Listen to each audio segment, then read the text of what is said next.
अस्सलामुअलैकुम students, this is Mohammad Suleman और इस लेक्चर के अंदर हम स्केलर एंड वेक्टर चैप्टर के इम्पॉर्टेंट एमसीक्यूज जो है सॉल्व करने वाले हैं। आज की जो वीडियो है वो लेक्चर नंबर 4 है। लेक्चर नंबर 3 हमने लास्ट वीडियो में सॉल्व किया था और उसके अंदर कुछ एमसीक्यूज हम लोगों ने सॉल्व किए थे। तो होपफुली आपको आज की वीडियो बहुत ज़्यादा पसंद आने वाली है क्योंकि इसके अंदर हम लोग एमसीक्यूज सॉल्व करने वाले हैं।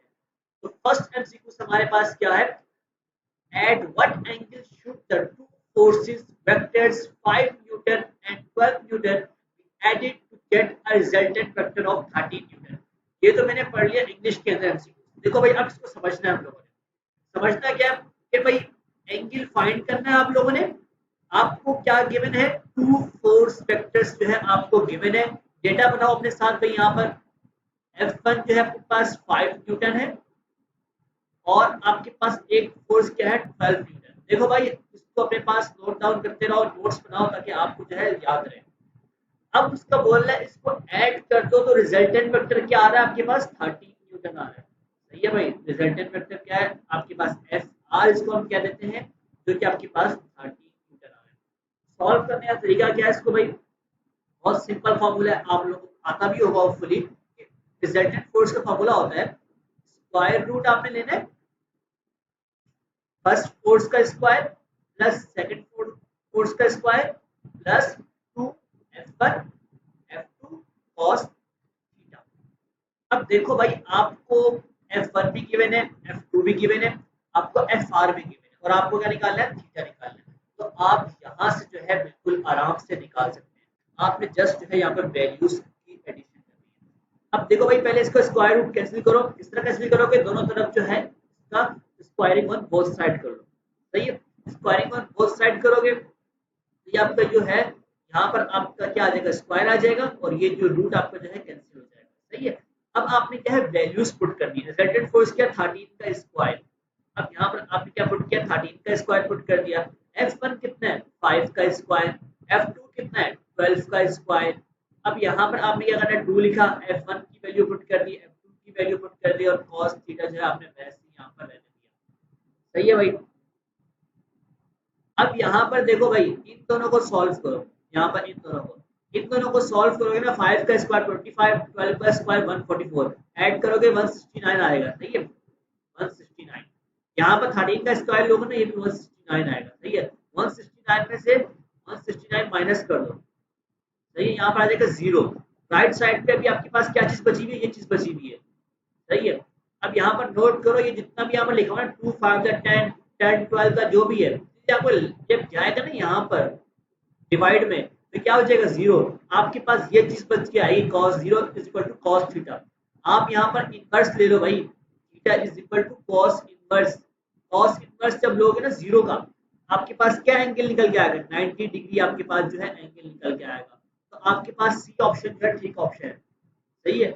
ये तरीका आपके पास है। एक और तरीका भी आप लोगों के पास हो सकता है, जो कि एक शॉर्ट ट्रिक आपके पास, वो क्या चीज? देखो यहाँ पर गौर करना बेटा, यहाँ पर गौर करो कि दो फोर्सेस है, 5 न्यूटन की है और एक कौन सी है? 12 न्यूटन की। इन दोनों का एडिशन किया तो रिजल्टेंट वेक्टर क्या आ रहा है? 13 आ रहा है। सही है। अब देखो यहाँ पर स्क्वायरिंग करो इनके ऊपर। स्क्वायर किया यहाँ पर, तो यहाँ पर क्या है? 25 प्लस 144 और यहाँ पर क्या है? 169। अब यहाँ लेफ्ट साइड पे इनको ऐड कर लो, 169 169। ये क्या चीज शो कर रहा है? भाई ये राइट एंगल ट्रायंगल है। तो आपको पता है कि राइट एंगल ट्रायंगल के अंदर क्या आपके पास एंगल बनना होता है? 90 डिग्री का एंगल बनना है। तो ये आपके पास एक शॉर्ट ट्रिक है एमसीक्यूज को सॉल्व करने की। सही है। तो इस तरह जो है आपने एमसीक्यूज को जो है सॉल्व करना है। एमसीक्यूज नंबर 2 को देख लेते हैं भाई, क्या लिखा हुआ है। पहले अंग्रेजी पढ़ लेते हैं थोड़ी सी। If the sum of two unit vectors is the unit vector, then magnitude of difference is. Data बनाओ अपने पास। डेटा में क्या है भाई? सम ले लो दो यूनिट वेक्टर का। सही है भाई। मैंने यहाँ पर सपोज कर लिया एक यूनिट वेक्टर क्या है मेरे पास? ए है और एक मेरे पास है बी यूनिट वेक्टर। सही है। अब बोल रहा है सम ले लो। सम में क्या है भाई? बीच में प्लस का साइन लगा दो। लगा दिया प्लस का साइन। अब बोल रहा है इज आ यूनिट वेक्टर। अब बोला इन दोनों का जो सम है वो भी क्या आ रहा है? एक यूनिट वेक्टर आ रहा है। तो उसको आपने क्या करना है? इसका मतलब यहाँ पर इक्वल है। इक्वल का साइन डाला आपने। अब यूनिट वेक्टर आपने कौन सा ले लिया? सी ले लिया। उसके ऊपर भी आपने कैप का साइन डाला, क्योंकि यूनिट वेक्टर को शो करना है। सही है। अब आपको एक चीज पता है, यूनिट वेक्टर की वैल्यू क्या होती है, 1 के बराबर होती है। इसका क्या मतलब है कि ए हो गया, बी हो गया और सी, तीनों की वैल्यू क्या है, 1 के बराबर। यहाँ तक समझ में आ गया। अब फाइंड क्या करना है, magnitude of difference. Magnitude of difference किसका मालूम करना है, ये दो जो यूनिट वेक्टर है ना आपके पास, सब आपको जिसके बता रहे हैं ए और बी, वो आपका मैग्नीट्यूड ऑफ डिफरेंस निकालना है। जो आपने क्या निकालना है, ए माइनस बी का जो है मैग्नीट्यूड ऑफ डिफरेंस निकालना है। इसको निकालने का तरीका क्या है, देखो भाई, आपने पहले जो यहाँ पर फॉर्मूला यूज करना है वो ये है कि आपने ए वेक्टर और इसका सम जो है बी वेक्टर, इसको पहले आपने जो है सॉल्व करना है। सही है भाई, सॉल्व करना है कि पहले इसका आपने फॉर्मूला यहाँ पर अप्लाई करना है। ठीक है, फॉर्मूला क्या होता है उसको देख लेते हैं, क्या आप लोगों ने पढ़ा भी होगा भाई, कि पहले आप ए वेक्टर का स्क्वायर ले लो उसके मैग्नीट्यूड का, उसके बाद बी वेक्टर के मैग्नीट्यूड का स्क्वायर ले लो, उसके बाद क्या करना है, आपने 2 लिखना है, फिर एक ए वेक्टर लिखना है, फिर बी वेक्टर लिखना है, फिर cos थीटा लिखना है। इसकी क्या जरूरत पेश आई यहाँ पर, इसको डिस्कस करेंगे। अब देखो स्क्वायर रूट हटाना है, स्क्वायरिंग ऑन बोथ साइड करोगे, ये स्क्वायरिंग ऑन बोथ साइड आपने की, ये आपको जो है कैंसिल हो गया।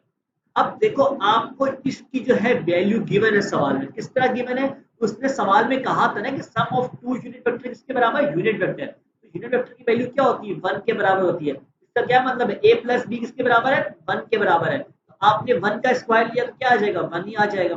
सही है, a की जगह क्या पुट करोगे, 1, 1 का स्क्वायर क्या हो जाएगा 1, और यहाँ पे b का क्या करोगे, वैल्यू पुट करोगे 1 आ जाएगा। सही है, ये पुट करने के बाद प्लस लिखा आपने। अब जो है आपने क्या करना है, 2ab cos थीटा वैसे लिख दिया। सही है भाई, इसको सॉल्व करो, क्या हो जाएगा, यहाँ पर 2 हो जाएगा, 2 वहां जाएगा, क्या हो जाएगा 1 माइनस का 2, और 1 माइनस का 2 क्या हो जाएगा, -1 आपके पास बच जाएगा यहाँ पर। सही है, -1 बच जाएगा, और यहाँ से क्या आ जाएगा, 2ab cos थीटा आ जाएगा। सही है भाई, 2 को जो है लेफ्ट साइड पे भेज दो, -1/2 equal to ab cos theta.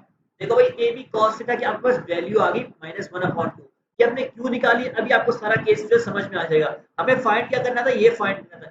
सही है, अब जब आप इसका फॉर्मूला लिखोगे ना, अब यहाँ पे तो मैं दिखाता हूँ फॉर्मूला आपको। देखो फॉर्मूला जो है बस प्लस का जब हो, क्या डिफरेंस उसको समझ दो एक दफा। इसका भी फॉर्मूला आप लोगों ने लिखना है यूं, ए वेक्टर का मैग्नीट्यूड का स्क्वायर लेना है, बी वेक्टर के मैग्नीट्यूड का स्क्वायर लेना है। अब यहाँ पर आपने माइनस का साइन यूज करना है। सही, बस ये डिफरेंस है आपके पास। और फिर आपने ए वेक्टर यहाँ पे आप लिख दो a b cos theta, direct लिख दो। सही है, ए बी कॉस थीटा। अब आपको इन दोनों की वैल्यू तो पता है 1 1 होती है, तो भाई पहले स्क्वायरिंग कर लो। बल्कि आपने स्क्वायरिंग नहीं करनी यहाँ पर, उसकी वजह क्या है, देखो भाई आपने सवाल जो देखो ना यहाँ पर, उस सवाल के अंदर जो है आपको इसने कहा हुआ है कि आपने स्क्वायरिंग के बगैर आंसर निकालना है, क्योंकि आपने a माइनस बी का मैग्नीट्यूड निकाला है, ना कि स्क्वायर निकालना है। सही है, तो आपने यहाँ पे वैल्यूज पुट करनी है। 1 1 पुट करोगे क्या हो जाएगा, 2 हो जाएगा। ऐड कर लिया मैंने डायरेक्ट यहाँ पर, माइनस का 2 ए बी cos थीटा की वैल्यू अभी निकाल के आया पीछे, क्या निकाली है, -1/2 निकाली है। देखो भाई माइनस से माइनस क्या करोगे, मल्टीप्लाई करोगे प्लस हो जाएगा, और 2 से 2 क्या हो जाएगा, कैंसिल हो जाएगा। अब देखो माइनस माइनस क्या होता है, प्लस हो गया, और 2 + 1 क्या होता है, 3 होता है। स्क्वायर रूट पर वैसे ही रहेगा भाई, तो √3 आपके पास आंसर आ गया। सी ऑप्शन जो है आपके पास करेक्ट ऑप्शन है। देखो होपफुली आपको समझ में आया होगा। देखो सिर्फ सिंपल तरीका क्या किया, यहाँ पर मैग्नीट्यूड ऑफ डिफरेंस निकालना था आपको, तो पहले आपने जो है यहाँ से ए बी cos थीटा की वैल्यू निकाल ली, और फिर जो है आपने यहाँ पुट कर दी। बस असल चीज सवाल के अंदर क्या थी कि फॉर्मूला की अंडरस्टैंडिंग आपको होना लाजमी था। सही है, तो अगर आपको मसला है तो आप मुझे कमेंट सेक्शन के अंदर बताना, इसको जो है मैं आपको और मजीद डिटेल में समझा दूंगा। एमसीक्यूज नंबर 3 की तरफ बढ़ते हैं भाई। एमसीक्यूज नंबर 3 क्या बोलता है कि what is the net force, आपको नेट फोर्स जो है फाइंड करनी है यहाँ पर on the particle if it is simultaneously acted upon by two forces। देखो भाई two forces आपको गिवन है, F1 गिवन है 4 न्यूटन, F2 गिवन है आपके पास 3 न्यूटन। देखो भाई नेट फोर्स निकालनी हो तो आपको F मैक्सिमम निकालना पड़ेगा और आपको F मिनिमम निकालना पड़ेगा। बहुत ही आसान क्वेश्चन है आपके पास, बहुत ही आसान एमसीक्यू है। F मैक्स में आपने क्या करना है, दोनों फोर्स फैक्टर को सम कर दो भाई, 4 का प्लस 3 क्या हो जाएगा 7 न्यूटन। सही है, एफ मिनिमम में क्या करना है, ये भाई माइनस करवा दो, 4 में से माइनस किया 3 तो क्या आ जाएगा 1 न्यूटन।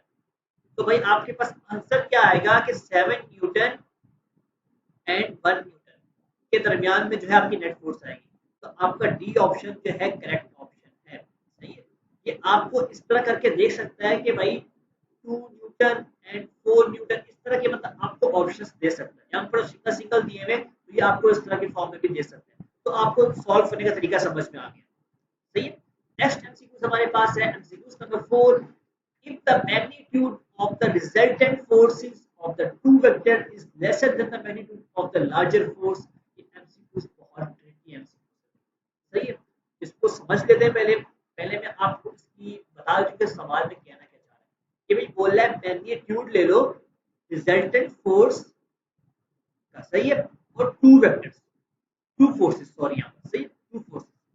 यहाँ पर मैंने टू फोर्सेस सपोज कर ली, एक को मैं नाम दे दिया कैपिटल एफ, एक को मैंने नाम दिया स्मॉल एफ। देखो मैंने यहाँ पर एक को कैपिटल एफ क्यों कहा है, एक को स्मॉल एफ क्यों कहा है, अभी आपको सारी कहानी समझ में आ जाएगी। बोला है कि जो इसका रिजल्टेंट है, उसका रिजल्टेंट को मैंने क्या लिख दिया, एफ आर। सही है, रिजल्टेंट जो है वो लेसर है, मतलब ये छोटा है, is lesser than the magnitude of the larger force. दो फोर्सेस थी ना आपके पास, अब ये बोल रहा है कि लेसर किससे है, मैग्नीट्यूड ऑफ लार्जर फोर्स से। लार्जर फोर्स को यहाँ पर मैंने कैपिटल एफ से रिप्रेजेंट किया, सही है, लार्जर फोर्स, और स्मॉल एफ से मैंने क्या है, स्मॉल फोर्स को रिप्रेजेंट किया। तो आपने ये चीज आपके पास बन गया, इस तरह बन गया। दोबारा देख लो भाई, आपके पास रिजल्टेंट का जो मैग्नीट्यूड था दो फोर्सेस का, उसको मैंने एफ आर से रिप्रेजेंट किया, और वो लेसर है, किससे लेसर है, magnitude of the larger force. तो मैग्नीट्यूड जो है लार्जर फोर्स का भी कैपिटल मैंने एफ से रिप्रेजेंट किया है। देखो जिसकी तरह की मुंह खुला हुआ होता है ना, उसका मतलब ये होता है कि वो चीज जो बड़ी है, और जिसकी तरह ये मुंह नहीं होता तो उसका मतलब ये कि चीज छोटी है। यहाँ तक समझ में आ गया। इसको थोड़ा सा सॉल्व करते हैं, सॉल्व करेंगे आपको मजीद जो है समझ में आएगा। मैं इसको नेक्स्ट स्लाइड पे लेके आता हूँ, यहाँ पर सॉल्व करवाता हूँ। ये चीज जो है हमारे पास, आपको मैंने यहाँ तक समझा दिया, सही है भाई। और ये भी बता दें कि हमारे पास दो फोर्सेस है, एक कैपिटल फोर्स है आपके पास, लार्जर फोर्स, एक आपके पास स्मॉलर फोर्स, सही है भाई। अब इसको मैं डायग्राम थोड़ा बना के दिखा दूं आपको। ये आपके पास भाई लार्जर फोर्स है, ये आपके पास स्मॉलर फोर्स है, इसके दरमियान जो है आपके पास रिजल्टेंट है, रिजल्टेंट को मैंने एफ आर से रिप्रेजेंट कर दिया, ये स्मॉल एफ से कर दिया, इसके दरमियान थीटा एंगल। सही, यहाँ समझ में आ गया। एफ आर का फॉर्मूला यहाँ पे पुट कर दो। रिजल्टेंट फोर्स का फॉर्मूला क्या होता है भाई, अभी आपको मैंने पढ़ाया है कि पहले वेक्टर का स्क्वायर ले लो, तो कैपिटल एफ का स्क्वायर, फिर स्मॉल एफ का स्क्वायर ले लो, उसके मैग्नीट्यूड का, सही है, यहाँ पे मैग्नीट्यूड आप लोगों ने ऐड कर लेना, प्लस फिर 2 कैपिटल एफ स्मॉल एफ और कॉस थीटा। सही है भाई, ये चीज आ गई, और लेस देन का साइन आ गया बीच में, और ये कैपिटल एफ जो है लेस सी का लेस सी आ गया। सही है भाई। अब इसका ये जो है स्क्वायर रूट कैंसिल कर दो, आपको पता क्या है, कैंसिल करोगे तो स्क्वायरिंग और बोथ साइड करोगे तो यहाँ पे स्क्वायर आ जाएगा। अब ऑप्शंस की तरफ बढ़ते हैं भाई, ऑप्शंस देख लेते हैं पहले क्या बोल रहा है। The two forces are perpendicular to each other। अगर दोनों फोर्सेस जो है परपेंडिकुलर हो तो क्या हमारी ये कंडीशन ट्रू होगी या फॉल्स होगी, इसको देखते हैं। तो भाई मार्कर चेंज करता हूँ यहाँ पर। देखो जब दो फोर्स आपस में परपेंडिकुलर होती है तो आपके पास एंगल बनता है 90 डिग्री। सही है, आप जब cos 90 पुट करोगे ना यहाँ पर, तो ये पूरी चीज आपके पास क्या हो जाएगी, जीरो के बराबर हो जाएगी। क्या cos 90 जीरो होता है, ये पूरी टर्म क्या कर देगा, जीरो कर देगा। अब जीरो कर देगा, अब बच गया ये चीज। अब लेट्स सपोज कि मैं बोलता हूँ कि जो लार्जर फोर्स है ना वो मेरे पास है 10 न्यूटन, और जो स्मॉलर फोर्स है वो मेरे पास है 5 न्यूटन। सही है, अब मैं यहाँ पर इन दोनों का सम लूं और यहाँ पर सिर्फ लार्जर फोर्स लिखूं, तो ये मेरी कंडीशन फॉल्स हो रही है। फॉल्स क्यों हो रही है कि ये लेफ्ट साइड बस बड़ी हो रही है और ये राइट साइड में बस जो है ये छोटी हो रही है। जबकि एमसीक्यूज में क्या बोला गया था कि आपके पास राइट साइड जो है वो बड़ी है, तो आपका जो है ए ऑप्शन जो है आपका रॉन्ग हो गया। देखो भाई एमसीक्यू सॉल्व करने का तरीका है ही यही, ये नहीं कि रट्टे मार के सॉल्व कर दो। देखो मैं यहाँ टाइम आपके साथ स्पेंड कर रहा हूँ, मेरी वीडियो बहुत ज्यादा बड़ी होने वाली है, लेकिन ये चीज देखो कि आपको कॉन्सेप्ट मिल रहा है एमसीक्यू सॉल्व करने के, ये आपको बहुत काम आएगा।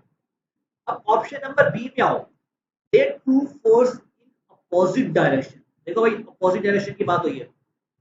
लेट्स सपोज देखो भाई आपके पास एक फोर्स इस डायरेक्शन में है, एक फोर्स इस डायरेक्शन में। अभी मैंने आपको नाम दिया कि एक कैपिटल एफ है, एक स्मॉल एफ है। कैपिटल एफ मैंने क्या कहा था, 10 कहा था, इसको मैंने 5 कहा था। अब यहाँ पर पुट करो, अब देखो जब यहाँ पर पुट करोगे ना, ये 5 जो है माइनस का हो जाएगा। माइनस का होने की वजह से जो है इसका जो यहाँ पर लेफ्ट साइड पे आंसर आएगा ना, वो बहुत ज्यादा स्मॉल आएगा, और यहाँ पर जो है सिर्फ लार्जर फोर्स ही पुट करनी है, ये आंसर जो है आपके पास यहाँ पर लार्ज आएगा। तो इससे हमारी कंडीशन क्या हो रही है, ट्रू हो रही है, जो सवाल में कहा गया था। सही है, तो आपका बी ऑप्शन जो है करेक्ट ऑप्शन है। आपको अपना जवाब जो है बी ऑप्शन के अंदर मिल गया। अब सी ऑप्शन में क्या कह रहा था कि force are different in magnitude and direction. सही है, तो ये ऑप्शन भी जो है आपके पास गलत है, ये ऑप्शन गलत है आपके पास। और डी ऑप्शन की बात करें, the force is always small magnitude. भाई देखो भाई, अगर फोर्सेस हैं, अगर उसका मैग्नीट्यूड कम भी कर देते हैं तो जाहिर दोनों का कम करेंगे, बात तो फिर भी वही की वही रहेगी, कोई फर्क नहीं पड़ेगा। सिर्फ और सिर्फ फर्क अगर पड़ेगा तो वो डायरेक्शन से फर्क पड़ेगा। सही है, तो डायरेक्शन से फर्क पड़ेगा, इसलिए हमारा जो है बी ऑप्शन जो है करेक्ट ऑप्शन है। तो आप नोट डाउन। एमसीक्यूज नंबर 5, एक सिंपल से एमसीक्यू है भाई। Two forces and that are perpendicular to each other. दो फोर्सेस है भाई, एक F1 है, एक F2 है, परपेंडिकुलर है दोनों आपस में भाई, 90 डिग्री के एंगल बना रही है। Act on a point mass, resultant force in a point. Resultant force ये ही भाई मिसाल के तौर पे, सही है। इसको हम किस तरह रिप्रेजेंट करेंगे, इसका जो फॉर्मूला यहाँ पे लिखना है अपने पास। फॉर्मूला तो यहाँ पर ये भी होता है कि 2F1 F2 cos थीटा भी यहाँ पर आता है, लेकिन एंगल 90 डिग्री पुट करने की वजह से ये पूरी टर्म क्या होगी है, जीरो के बराबर होगी है। इस वजह से यहाँ पर उसने शो नहीं किया, आपका डी ऑप्शन जो है करेक्ट ऑप्शन। सही है, ये बिल्कुल सिंपल एमसीक्यू है, इसमें मैं टाइम ज्यादा स्पेंड नहीं करूंगा। MCQ number 6, if a minus b का magnitude is equal to a magnitude is equal to b magnitude, आपको एंगल निकाल के बताना है। सही है भाई, इसको हमने क्या करना है, पहले a माइनस बी का जो है इसको हम कंडीशन को ले लेते हैं। सही है, इसको मैं यहाँ पर नीचे उतार रहा हूँ। इसको लेने के बाद मैंने इसको a मैग्नीट्यूड के बराबर ले लिया। अब यहाँ पर आपने फॉर्मूला यूज करना है, हमने लास्ट एमसीक्यू के अंदर जो है डिस्कस किया।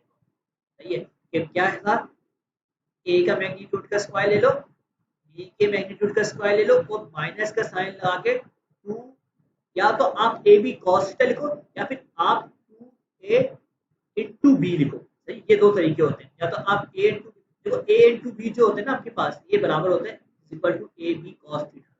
सही है, तो मैंने यहाँ पर इस तरह डॉट प्रोडक्ट की फॉर्म में लिख दिया। सही है, अब यहाँ पर आपके पास a का मैग्नीट्यूड आ गया, स्क्वायरिंग ऑन बोथ साइड कर दो, ये आपके पास कैंसिल हो गया, और यहाँ पर आपके पास क्या आ गया, स्क्वायर आ गया। क्या बच के आएगा भाई, a का स्क्वायर b का square minus 2a into b is equal to a का माइनस स्क्वायर। अब देखो ये चीज जो है यहाँ पे हो जाएगी, माइनस हो जाएगी, तो क्या मतलब ये जो ये हमारे पास कैंसिल आउट हो गया, बचा क्या, ये चीज बच गई। अब इसको वहां पर जाके शिफ्ट कर दो तो क्या बन जाएगा, b square is equal to 2a into b बन गया। a इंटू बी की यहाँ से वैल्यू निकाल लो। सही है भाई, क्या बचेगा आपके पास, B square divide by 2 is equal to a into B. अभी बताता हूँ मैं आपको भाई, मैं क्यों यहाँ पर a इंटू बी की वैल्यू निकाल लूँ। आपको एंगल निकालने का फॉर्मूला पता होगा, cos theta is equal to a into b divide by a vector का मैग्नीट्यूड और b वेक्टर का मैग्नीट्यूड। सही है भाई, देखो a इंटू बी की वैल्यू हम लोग यहाँ पर पुट करने वाले, तभी मैंने आपको निकलवाई है। सही है, आपको एंगल फाइंड करना है, a इंटू बी की वैल्यू में पुट कर दो, क्या बनेगी, बी स्क्वायर डिवाइड बाय 2। अब देखो भाई, अब यहाँ पर आपने a का मैग्नीट्यूड आपको पता है यहाँ पर किसके बराबर है, b के बराबर है, तो आपने यहाँ पर जो है b जब b पुट करोगे, यहाँ पर b पुट करोगे तो ये b का b क्या हो जाएगा, स्क्वायर हो जाएगा, तो आपने यहाँ पर लिख दिया b स्क्वायर। सही है भाई, अब इसको सॉल्व करो, ये कैंसिल आउट हो जाएगा, b का स्क्वायर b का स्क्वायर से आपके पास cos थीटा बच के आएगा 1/2। आपने यहाँ पे इसका cos इनवर्स निकाल लेना है 1/2 का, और आपके पास आंसर आ जाएगा 60 डिग्री। आपका जो है करेक्ट ऑप्शन होगा सी ऑप्शन करेक्ट। होपफुली आपका किसी को समझ में आ रहे होंगे। सही है, इसको नोट डाउन करते रहो अपने पास। देखो भाई, बहुत मेहनत लग रही है वीडियो बनाने के अंदर, तो भाई चैनल को लास्ट में सब्सक्राइब कर दो यार, अपने दोस्तों के साथ शेयर करो, ताकि वो भी जो है ईकेट एमकेट की तैयारी जो है फ्री ऑफ कॉस्ट कर सके। सही, एमसीक्यूज नंबर 7, बहुत ही कंसेप्चुअल एमसीक्यूज है भाई।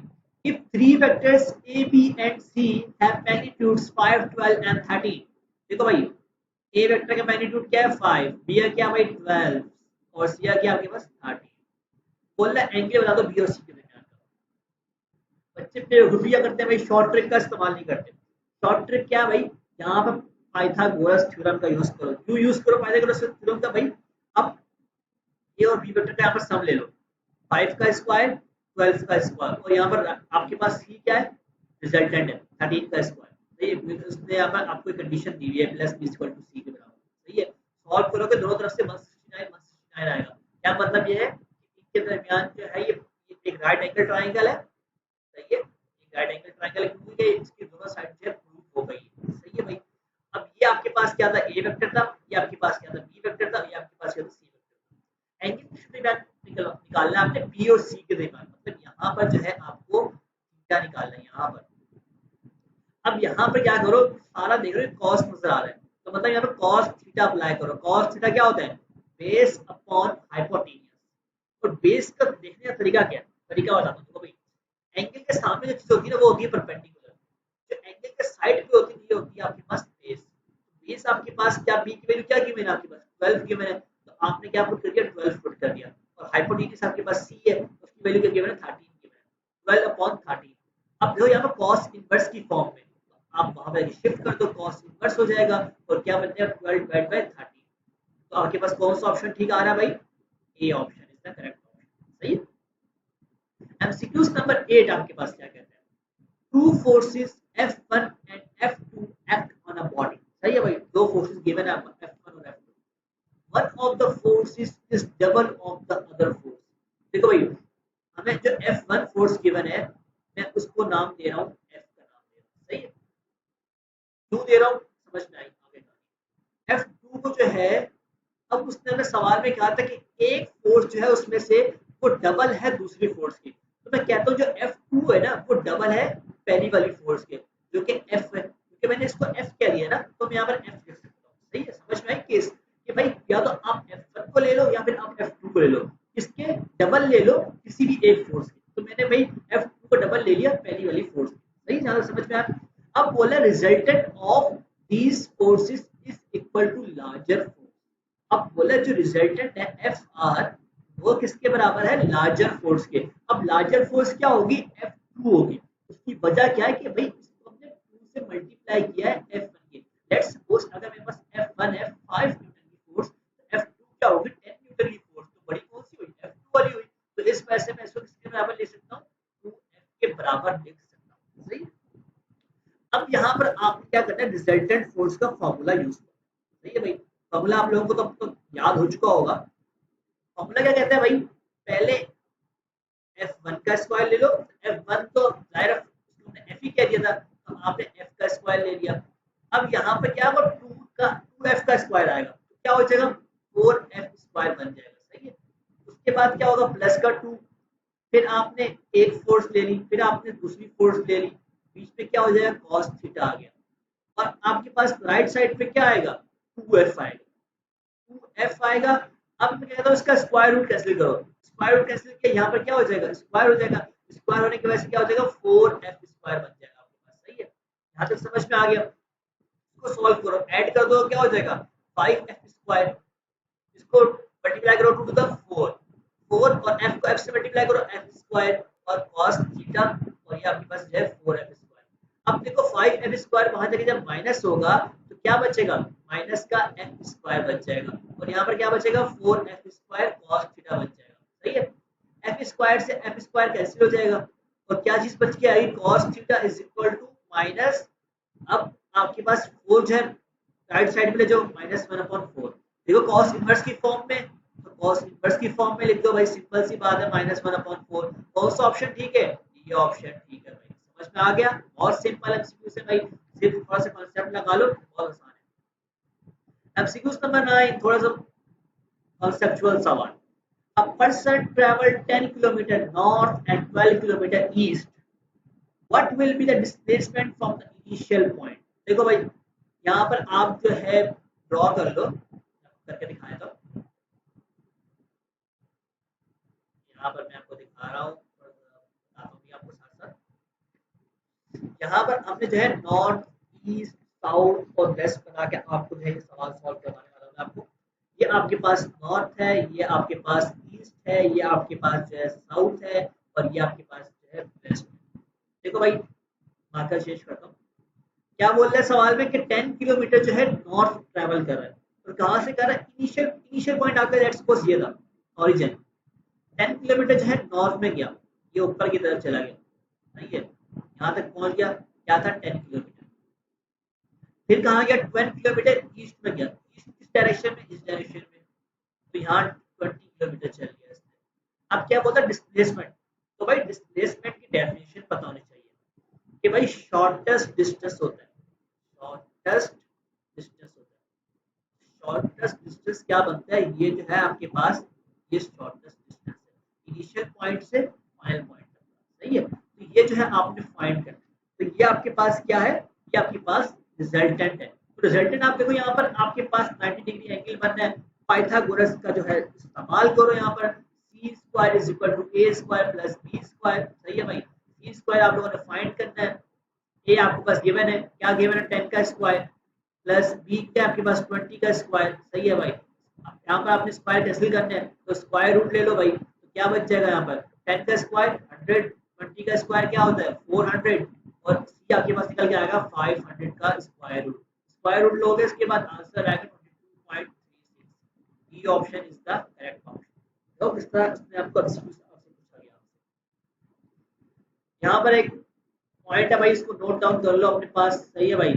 स्केलर के अंदर क्या होता है, आप अलजेब्रिकली जो है सम कर सकते हो, मतलब 4 3 7 हो गया, इस तरह सम कर सकते हो। लेकिन वेक्टर के अंदर क्या होता है, आप जो है उसको ऐड नहीं कर सकते अलजेब्रिकली, ये आपसे पूछा जाता है बार बार। तो उसके अंदर क्या होता है, उसके अंदर डायरेक्शन भी होती है और मैग्नीट्यूड भी होता है। स्केलर में आपको पता है कि सिर्फ आपके पास मैग्नीट्यूड होता है, तो इस वजह से आप उसको अलजेब्रिकली सॉल्व करते हो। लेकिन वेक्टर के अंदर क्या होता है, पास डायरेक्शन होती है, इस वजह से आप इसको ग्राफिकली सॉल्व कर रहे होते हो, अलजेब्रिकली सॉल्व नहीं कर सकते, सही। MCQ number 10, when two vectors in the same direction are added, the magnitude of resultant vector is equal to, देखो भाई टू वेक्टर्स है सेम डायरेक्शन के अंदर, एक वेक्टर मैंने ये बना लिया, इसको मैंने ए का नाम दे दिया, और इसके बाद जो है 30 न्यूटन है, सही है भाई। अब दूसरा वेक्टर भी जो है सेम डायरेक्शन के अंदर है, बी वेक्टर है, इसका जो है मैंने 40 न्यूटन कह दिया। देखो कहीं पर भी ये लिखा नहीं है कि इसका मैग्नीट्यूड सेम है, तो मैंने मैग्नीट्यूड जो है डिफरेंट डिफरेंट लिया, सही है, लेकिन डायरेक्शन सेम कहा है उसने। अब बोलना कि मैग्नीट्यूड ऑफ रिजल्टेंट वेक्टर किसके बराबर होगा, देखो भाई अगर आप इन दोनों को ऐड कर दो, सही है, तो इसकी वो 70 न्यूटन हो जाएगा। तो यहाँ पर क्या चीज हुई है, यहाँ पर जो है ये आपके पास 70 न्यूटन जो निकल के आया, ये आपके पास क्या निकल के आया, ये रिजल्टेंट निकल के आया। अब रिजल्टेंट किस तरह आया कि आपने इन दोनों का क्या किया, इनके मैग्नीट्यूड का सम किया, तो आपका ए ऑप्शन जो है करेक्ट ऑप्शन है, इसमें यही लिखा हुआ है कि sum of magnitude of the vectors, सही है। एमसीक्यू नंबर 11 क्या कहते हैं, unit vector which is perpendicular to the vector 4 i cap plus 3 j cap. देखो भाई कंडीशन है यहाँ पर, इफ टू फोर्सेस है आपके पास, सही है, उन दोनों का आप डॉट प्रोडक्ट लो, उनको जीरो के बराबर आ जाए, तो क्या मतलब है कि वो आपस में जो है परपेंडिकुलर है, सही है, तो वो ऑप्शन आपको क्या हो जाएगा, ठीक हो जाएगा। तो आपको एक फोर्स जो गिवन है, वो क्या गिवन है 4i cap plus 3j cap. अब दूसरे फोर्स जो है आपने इन चार ऑप्शन से तलाश करनी है कि कौन सी जो है यूनिट वेक्टर होगी परपेंडिकुलर। तो आपने जे कैप जब यहाँ पर लिया, आपको पता है कि भाई आई कैप यहाँ पर तो है नहीं, तो आई कैप की वैल्यू क्या हो जाएगी 0, ठीक है। जब जो जे है, जे डॉट जे जो है आपको पता है कि 1 के बराबर होता है, तो 3 आपके पास जो है वैल्यू निकल के आ रही है, तो 0 के बराबर तो नहीं हो रही, तो आपके पास ए ऑप्शन गलत है। अब बी ऑप्शन की बात करें, तो बी ऑप्शन में आपके पास क्या है 4i प्लस 3j, मैंने यहाँ पर एक फोर्स ली थी, दूसरी फोर्स आपके पास सिर्फ आई है इसके अंदर, जब इसमें देखो 4 मल्टीप्लाई होगा ना इससे आगे, तो 4 आंसर आपके पास आएगा, तो ये ऑप्शन जो है गलत हो जाएगा। सी ऑप्शन के ऊपर आएंगे, तो सी में क्या है 4i plus 3j, second force भी बिल्कुल सेम टू सेम दे दी उसने आपको, सॉल्व करो इसको, i से i मल्टीप्लाई 1 हो जाएगा, 4 4 60 प्लस 3 9, तो 25 आ रहा है भाई, जीरो यहाँ पे नहीं बनना, तो ये भी आपके पास गलत होगी। अब z आपको जो डी ऑप्शन गिवन है उसमें देखो दो forces 4i cap plus 3j cap और इनटू z कैप। देखो भाई ना i का है ना j का है और ना z का है, z का एक ही है, तो यहाँ पर सबका एक ही है, मतलब जीरो आपके पास निकल के आ रहा है। तो देखो जब भी सेम सेम होते हैं ना, आई डॉट आई 1 के बराबर होता है, जे डॉट जे जो है 1 के बराबर होता है, तो सेम सेम होता है तो हम मल्टीप्लाई करते हैं। अब यहाँ पर सेम कोई भी नहीं है तो इस वजह से हमारे पास क्या हो जाएगा, जीरो आंसर आएगा। तो आपके पास डी ऑप्शन है करेक्ट। अब बोला कि यूनिट वेक्टर बताओ अलोंग द वेक्टर, बहुत आसान एमसीक्यू है। यूनिट वेक्टर की डेफिनेशन लगाओ तो भाई क्या कहता है कि उसके मैग्नीट्यूड, सॉरी इसका वेक्टर लो और उसके मैग्नीट्यूड से जो है इसको डिवाइड कर दो। सही है, तो ये काम आप लोगों ने करना है। वेक्टर आप लोगों ने सिंपल ऊपर लिखा 4i+3 से, इसका मैग्नीट्यूड आप लोगों ने ले लेना है। क्या तरीका भाई, स्क्वायर रूट लगाओ 4 का स्क्वायर प्लस 3 का स्क्वायर। ये करने के बाद सॉल्व कर लो इसको। 4 आयोटा प्लस आई, सॉरी आयोटा नहीं, 4i+3j, और इसको जो है सॉल्व करोगे 16 हो जाएगा। 4 का स्क्वायर 16, 3 का स्क्वायर 9, ऐड करोगे क्या हो जाएगा 25, 25 का स्क्वायर रूट लोगे क्या हो जाएगा 5 आ जाएगा। तो आपके पास कौन सा ऑप्शन ठीक है, ये ऑप्शन है। आगे बढ़ो भाई, एमसीक्यू नंबर 13। ये क्या कहता है आपके पास, calculating the relative velocity is an example of. देखो इस समझने के लिए आपको डेफिनेशन पता होनी चाहिए रिलेटिव वेलोसिटी। इसको किस तरह समझ सकते हैं, देखो भाई एक ऑब्जेक्ट है आपके पास, इसको मैंने कह दिया ए, मतलब कार ले लो, चलिए कार, एक कार है, उसकी जो है वेलोसिटी से वो जो मूव कर रही है वो है वी ए। सही है, अब दूसरी कार जो है कार बी, वो जिस वेलोसिटी से मूव कर रही है वो है वी बी। सही है, वी वेक्टर बी। अब आपको रिलेटिव वेलोसिटी मालूम करनी है। रिलेटिव वेलोसिटी क्या होती है कि वेलोसिटी मैं मालूम कर रहा हूँ ए की विद रिस्पेक्ट टू बी। क्या मतलब है इसका कि भाई जो कार बी है और कार बी का जो ऑब्जर्वर है, ऑब्जर्वर ऑफ कार बी, वो जो है ऑब्जर्व कर रहा है कार ए की वेलोसिटी को।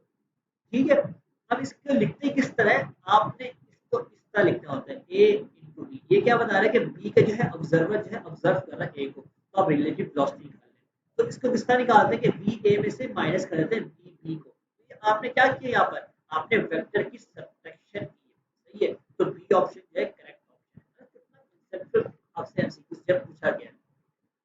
एमसीक्यू नंबर 14 क्या कहता है भाई, अ फोर्स वेक्टर गिवन आपको 50 न्यूटन की भाई, एंगल आपको पता है एंगल 30 डिग्री के साथ बना रहा है, एक्स एक्सिस के साथ बना रहा है, और वर्टिकल कंपोनेंट जो है आपको फाइंड करना है।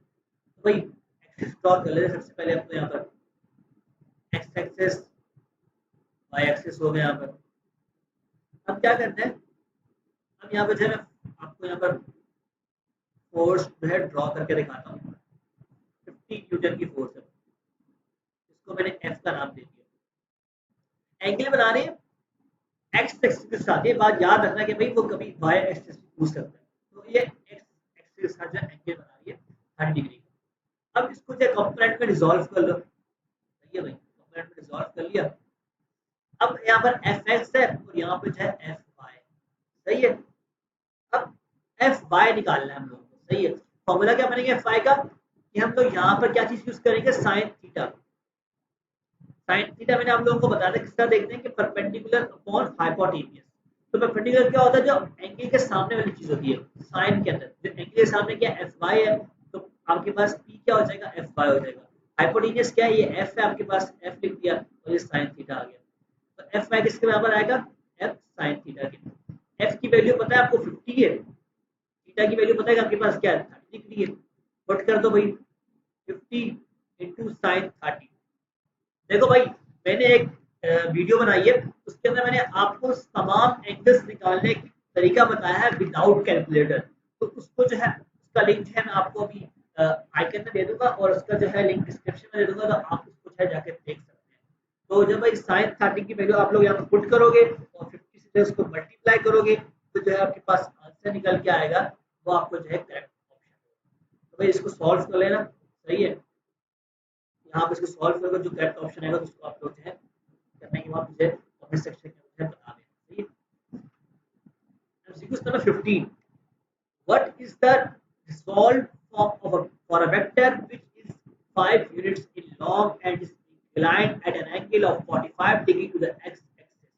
सही है भाई, इसको सॉल्व करने का क्या तरीका है भाई, रिजॉल्व वेक्टर किस तरह करते हैं, इसकी एक स्टैंडर्ड फॉर्म है, वो क्या होती है, a cos theta I cap plus sine theta J cap.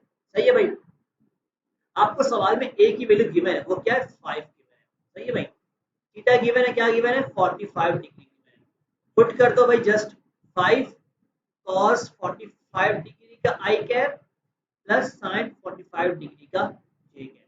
देखो भाई कितना यहाँ पर यूज है एंगल का, मैंने बताया, मैंने वीडियो बना दी है। इसके ऊपर शॉर्ट ट्रिक है भाई, इस तरह विदाउट कैलकुलेटर जो है, जो जिन चीज के अंदर कैलकुलेटर अलाउ नहीं है तो उसके लिए आपको सूरत पेश आएगी।